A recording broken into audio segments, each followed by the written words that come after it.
You're with Cheryl, that radio chick, and co-host Vince Contarino. Hello. Legend in his own lunchtime. That's it. Yeah, and breakfast. And dinner. Afternoon tea. And supper. That's right. So this week, who we got?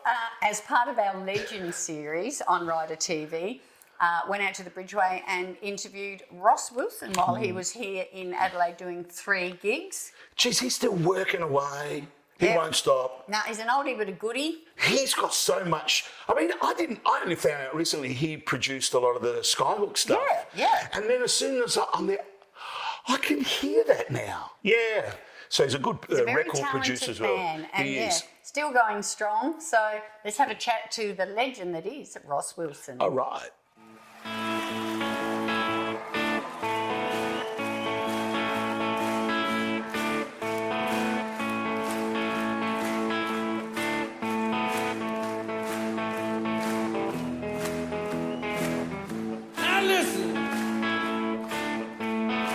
Stepping out, we'll turn you around once you do the Eagle Rock. And mama, your rock is fine. You give me one sign. Welcome to Rider TV. You're here with Cheryl Lee, that radio chick, and Ross Andrew Wilson. Hi there. Thank you for joining us today. We are really authentic tonight. We're between the green room and the stage. That's right. Yeah. We're right on the cusp of where it's all happening. So we've just had sound check. You guys are going on in a little while. Mm-hmm. And you rocked Goulwa last night. We did. We played at a fantastic old hall there called Centenary Hall, which has now been modernised. And about 2 years ago, we realised that there were, out in the regional areas, there were all these great art centres and theatres that had been built, and so we've started to put on our list of things to do, and we'll be going all over the country. And as well as that, we do these full-on rock shows at pubs and clubs. Yeah. But the theatre thing's really interesting because you reach a lot of people who don't necessarily go out to see rock shows, but they want to sit down and be comfortable and all that. But we get out there and do our thing. I reckon you'll rock the roof off the Bridgeway tonight, and then tomorrow night, no rest for the wicked, you're off to Big Easy Radio. Well, that's in the afternoon. All right. So it's a winery down at Aldinga, and then we play in the afternoon, and then we jump on a plane and go home, live in Melbourne. Well, we've only got half an hour. How are we going to fit 50 plus years into half an hour? Yeah, well, there's a lot of gigs. I can't talk about all of them. No. But I thought we might quickly go back before we sort of go forward. Sure. And I'm just wondering, Ross, is music in your DNA? Are you from a musical family? When did you realise that this was your thing? Well, I guess there was a bit of influence from my parents. There was always music around the house. Some of it was my mother, actually. She was quite a good pianist and a very good violin player and a trained singer, like choral work. So she would always... she ended up as a housewife because the war kind of got in the way of some of her ambitions, the Second World War I'm talking about. And I think maybe she projected that onto me a bit and my brother. She lived vicariously through you. Well, yeah, maybe, but she took us, she was very smart. She took us along she would join whatever church choir she thought was the best in the area. It didn't matter what the religion was. So we ended up being in the church choir at Holy Trinity in Hampton, Victoria, suburb of Melbourne, and that's where I think I learnt to sing harmonies a bit better. You got to stick to your own part and all that. So Keeping your lane. But see, at the same time, I was just listening to what was on the radio, and my dad would play a lot of jazz music. He was a jazz fan, and he had a trumpet, and he played the trumpet and all that kind of stuff. So yeah, to answer your question, I think some of that rubbed off on me, And was there ever a plan B if, this music thing hadn't worked out for you, or was this it? Well, it was kind of it, because in my final year at, secondary school, that's when I got in my first band. It was just a bunch of neighbourhood kids from, one from my school, my buddy played the drums, Richard, and some guys from Brighton High down the road. And we were playing, I played jamming with some other young band. I was playing the harmonica and playing a bit of bluesy stuff, and these young guys said, oh, we want to play that kind of music, can you sing? And I said, yeah, I can sing. So I ended up going off to Ross Hannaford's garage the following week, and suddenly I was in a band. And the rest is history. Well, yeah, I got sucked in, and we didn't write our own songs at that stage. But as time went by, and I left school, and we continued on playing with bands, and I started to write my own songs. You know, I was working as a clerk for the government, and I had plenty of time, and you know, had my own phone, and you know, sort of scribbling down lyrics for when I was go home and then work them out. Well, what I love the Adelaide, the South Australian connection, because we were just talking to our cameraman who was at your first concert It sounds here like in it was the Adelaide first at Glenelg. Yeah, we had been playing a sort of underground band I had called Sons of the Vegetal Mother. It was a pretty wild band. I really liked it, but it was quite large, and we only played these particular gigs that they put on once a month. And I said to three of the members, which was Gary on drums and Wayne on the bass and Ross Hannaford on guitar. I said, let's do this side project, have a bit of fun, sing some old R&B. Got a couple of songs here, you know, and as soon as we started playing as a four-piece, it was like, whoa, this is great, you know. And we could all sing, so we had the bass voice of Ross Hannaford, and we could sing all this doo-woppy stuff, and plus the things we wrote ourselves. And we were booked, the Sons of Vegetal Mother were booked to play at the Aquarius Blues Festival, run by Alex Innocenti, who's still around. And we said, we had another booking coming up at an underground dance in Melbourne, TF Much Ballroom. So let's do an off-Broadway performance. I think our name was on the bill, but that was the first time Daddy Cool actually performed in public. I think it was October 1970. And then in the 71, My Ponga, we came back. We still hadn't released a record, but there was a big buzz around Daddy Cool in Melbourne, and that filtered through. And My Ponga, which was quite a large outdoor festival, I can easily say I think we were the hit of the festival. Yeah. It was interesting though. If you look at the Eagle Rock film clip, which still gets played, there's all this footage of us at a festival. Well, that was My Ponga, and we hadn't even released a record, but a friend of ours who was a budding filmmaker was following us around and taking that raw footage. You were ahead of your time. And then we stuck a MTV. few extra things. Well, we didn't even realise that, you know. And it wasn't until later on, only a couple of years later, when Countdown took off and the video clip came. Video became the currency, and I went, gee, maybe that film clip had something to do with us going to number one, because it was shown all around Australia, and that's the key to the whole thing, Well, I don't think the R word is in your vocabulary. You've got 30 plus states: Victoria, New South Wales, Tassie, WA. Monday in August. Talking about retirement? No, I don't have any. Rock the boat. I can't see that happening, No, we're on a pretty big roll at the moment. My band, the Peaceniks, who are all excellent musicians and make me sound good, and we have a lot of fun together. And we rock, we rock hard. We're not that polite. We're full on, good music, going hard for it. And we're selling out more shows than ever before, so there's no reason to, we're not struggling, let me say that, so like we're going to continue on playing these regional dates and all the capital cities. And if you go to my website, rosswilson.com.au, you'll see a huge list of gigs that's getting added to all the time.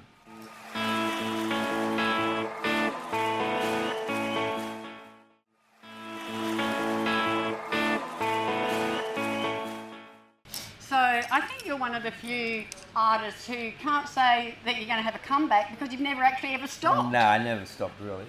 I was a little bit of a break, but I didn't retire in the 90s when my marriage to the bop girl Pat Wilson, we fell apart, unfortunately, and I was sort of didn't have as much responsibility, so I was going off and writing with other people, and wrote a bunch of stuff with Jimmy Barnes, and he was selling lots of albums, and John Farnham did some of my songs, and so I was, making a living out of music and occasionally doing shows. And then as time went by, I thought, Mondo Rock had broken up as well, but I was sort of doing the odd thing, and then gradually got my solo career happening, playing all the time. So Because that's you're what a happened. pretty all-rounder, really, because you have also a great career as a producer. Well, having produced I did have. My biggest thing was producing Skyhooks Yeah. because I found them and I was obsessed with getting their songs out there. I said the world's got to hear this music, and I could hear things I could help with them with, in my head. So we formed a great relationship, and I became their producer, and they went on to smash sales records that Daddy Cool had before, but they put it through the roof. So that was my big thing. But I wasn't a producer. It wasn't a thing I wanted to do all the time. It was only if I thought I could bring something to the project, I wasn't like a gun for hire. No. And so I do it a lot less now. Sometimes people ask me for a bit of advice. I had some input on I was a really good singer and blues guitarist, Leisha Louise, who just put out a single called One Man that myself and James Black, who used to play with Mondo Rock now with the Black Sorrows, we had a fair bit to do with shaping that. And so when I master, and I think that I can add something, I do it. But it was nice that Skyhooks was so successful. Yeah. And you've also, like I said, worked with Jojo Zep producing and the Screaming Jets as well. I did one of their albums, yeah. And of course, then Johnny Farnham took one of your Mondo Rock songs and he did, yeah. took it, blew it out of the water. We're talking about A Touch of Paradise, which was actually the very first song ever written for Mondo Rock, but it took us a while to get round to doing a version in the studio. And quite frankly, I don't, the Mondo Rock version is okay, but I was never that happy with it. So when Farnham got it and made it his own, because he changed the arrangement quite substantially, and out of the various versions that I've been, witness to and part of, I've now got a new version of my own that's once again quite different. And we're probably going to play it tonight. Touch of Paradise. Excellent. The composer's version. Oh. Yeah. You heard it first here. Yeah. So, and you've also done some other, out of the box things. In 2005, you were a judge on It Takes Two. Well, that was, to me, that was like one of the weirdest things. I never thought I'd be like a guy on TV on a panel. But it went for 3 seasons, and I got to say, I did learn quite a bit out of that. How to go for it and say what you thought, and not. I was sort of one of the nice judges. Yeah, you weren't Kyle. No, I was trying to. If you give them a constructive advice, which wasn't always possible, but it was a lot of fun. It was the prize money would go to charities and all that. It was like celebrities with tutors. It's like Dancing with the Stars, except vocalists. Right? Yeah. And then there was your big break on Neighbours. Well, Neighbours. Yeah, I have a long history with Neighbours because prior to my current marriage, which we've been together with Tanya for 30 years and got a couple of kids. But before that, I had a lovely girlfriend, and she was in the part of the casting crew at Neighbours. So I was going into there all the time, pick her up and say hi to everyone, and see all the people coming and going. And then lo and behold, as my stepdaughter's big sister Holly, the lad's got a role there. I'm going, oh, that's interesting. So it was nepotism, really? Well, no, I didn't have any say, but I was able to give a little bit of background. No, you going on was nepotism. Yeah, later on it was, and then Olympia ended up there for quite a few years, and on her last scene that she had when she was going off to do other things and quitting Neighbours temporarily, I had a walk on as myself.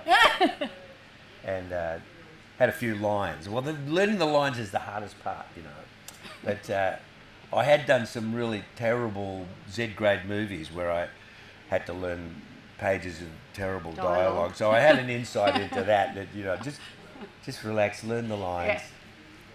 They walked me through it a few times, and it turned out all right. Well, I just wanted to congratulate you on your, in 1989, your individual into the ARIA Hall of Fame. Yeah. Well done. And then in 2006, with Daddy Cool. With Daddy Cool, that was a big deal. Yeah. I think it was, Daddy Cool being recognised was a good thing. A little bit overdue. Yeah, but it's the thing with ARIA, and I'm not trying to pick on them or anything like that, but Australian Record Industry Awards. So they tend to nominate people for the various things if they've got the product, and they want to sell it. Now I'm going to be going along to be a part of the APRA Awards. Now the APRA Awards, Australian Performing Rights Association, and the songs of the year are voted for by other songwriters. So it's got a lot more. To me, it's like it's not shonky at all. And my daughter Athena is a part of a band called Gut Health. Remember that band, Gut Health? Everybody, they're going to be big. And watch this space. They're playing in Queensland at the moment. They've been touring in Europe, so Gut Health, and she's going to be appearing at the APRA Awards at the end of April, so I'm looking forward to going to that. Yeah. Awesome. Now, another feather in your cap, the late great Joe Cocker took your song "I Come in Peace." Well, he did. It was a song I wrote with Rick Brewster from the Angels right here in Adelaide. Yeah, and he said, Adelaide boy. We wrote a couple of songs together, and I Come in Peace. I'm going, ooh, I really like this song. I'm going to keep it for myself. But it took a few years, and I finally did an album, and it was the title track, and well produced, a great song. And Joe Cocker's manager is Roger Davies, who's an Australian guy. Used to be Sherbet's roadie, that's how he started out, and then became a manager. And he was the guy that turned Tina Turner's career around. He also Sade and a bunch of people. I think Pink. Oh. I think he's looking after Pink. And he was looking after Joe Cocker, and he said to Joe, I think he saw the video of I Come in Peace. He goes, hey, Russ Wilson has written this song. You should do it. And it took, I think, 2 albums before it finally got on. And it's really good version, yeah. And there's good footage of him. There's a couple of videos of him doing it, and he did a big tour. He was still huge in Germany, and when he released that album, and he was doing a tour of about 80 dates or something, and he was opening every show with our song "I Come in Peace," which once again I'm going to sing tonight. Yay! But sadly, it turned out it was his final single. Yeah, because we lost him in the December. But it was a bit of a hit in Europe, so that was really nice to have someone of his stature. And I know Rick Brewster felt the same way too. In fact, Rick was so impressed with both the versions that the Angels did a version too. Did they? Yes, that's on one of their albums, yeah. There you go.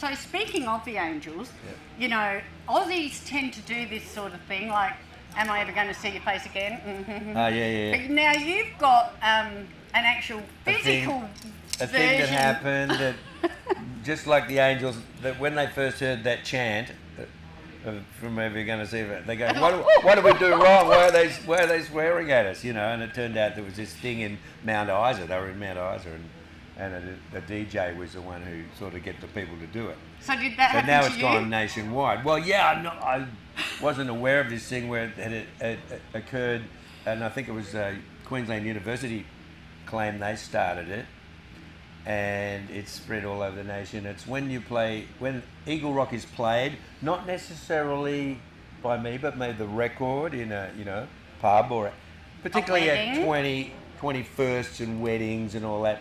The guys drop their pants, not their undies, not their boxers, just their regular pants, and dance with them around their ankles, right? It's now, such an Aussie thing. First time I heard it was sometime in the 90s, right? I'm going, well, this is weird. And it was before the internet had really become blown up. So now you can see it all over the place, and it's a big thing. But we've got a plan to go for for charity, go for the world record of pants dropping. Oh. And you might hear an announcement about that soon.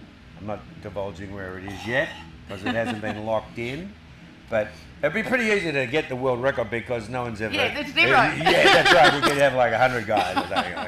But I think we're going for trying to get a couple of thousand people. Oh, I reckon I might know where it is because there's a place where lots of records are attempted and broken. Yeah, well, yeah, anyway, yeah. Yeah, alrighty. It's a mystery, but you can probably guess. Yeah. Now, that brings us to 2023 and the latest single. Well, All about Facebook? Yeah, I did an EP, and it was harking back to my early days where I got in my first band and played the harmonica. So I wanted to play a bit more bluesy stuff. I've got 4 songs on it, and the title track is "She's Stuck on Facebook All the Time," which is a blues about social media, you know, not necessarily Facebook per se, but it mentions a couple of others as well. You know, it mentioned, well, it already got outdated. It mentions Twitter. Yeah. Now, I was really annoyed when they changed X. their name to X. So when I sing it live now, I don't say Twitter, I say TikTok. Oh, TikTok. So and Insta. there's Facebook, there's TikTok, there's Insta, you know. And blah, are you blah, going to blah. play that tonight? And it's the whole point of it is like the distraction means that stuck on Facebook all the time, ain't got no time for loving. It's always checking up on all their friends. So that's my little dig at social Yeah, media. that's a true blues song. Yeah. Yeah. It's supposed to be funny. Lamenting, you know. Yeah. Well, that's the thing. There's so many blues songs about, you know, I'm not getting enough love. Yeah. You know, that's the whole point. Just another facet. Yeah. But I got to say, you know, it's not. I'm not trying to like nail women about this. It's like because I would love that woman to record the answer to it and say he's stuck on Yeah, he's Facebook stuck all on the Facebook. time. You know. Got an And idea you're about playing that tonight? Yeah, I think we Yeah, will. awesome. Yeah. Alrighty, I think our half an hour's nearly up, and I want you to have a little bit of a break before you. I got to work on my set list. Before you start, I'm going to ask you one more question. Okay. Have you got a non-negotiable on your rider that you have to have or you're not going on? Not really, no. Look, I'm really easygoing. I don't go for that kind of stuff, you know. That's my band. I go. No spinal tap moments? No, it's all in the past. We're mature now. Live and learn. Yeah. We've grown up now. No, my thing is like, I don't want any bumps. I don't want any. We just want to get on stage and have a good time and do our thing, you know. Well, awesome. I'm going to let There's you no do mind games going on. You know? Well, again, thank you so much. All the best for the rest of Thank you. the tour, Yeah. and I don't think you're stopping till after Monday. Well, I and do Rock the Boat. have a break in between Monday and Rock the Boat, and that's a thing I do every year. We usually take off August, September around then, and my wife's family originally from Greece, and we go off to Greece and then a few other places, and we have a great time and come back with batteries charged. And one of the reasons we do that time is because everyone's so obsessed with footy that unless you get some footy gigs, like September you can pretty well wipe out, you know. It's like, so we take that opportunity to go away. Good on there, you. yeah. Well, enjoy that, and I'll see you down the front sometime soon. Thank you, yeah. Put Thanks your dancing again. shoes on, yeah. See ya.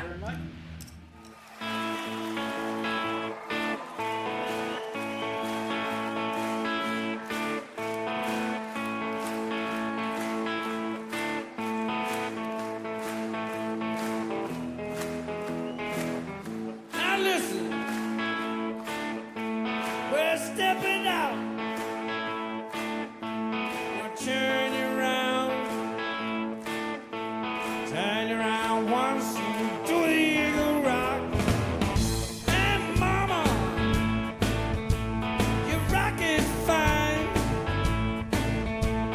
You give me one sign, just one sign, and we'll do the eagle rock. That mama, you rock it swell. Oh yeah, you do it so well. Do it so well when you do the eagle rock. Hey, hey, good old eagle rock's here to stay. I'm just crazy about the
He never lets you down, does he? Like I said, an oldie but a goodie, a legend. Jeez, yeah, been doing it. Well, we were only little kids, and he was up there doing it.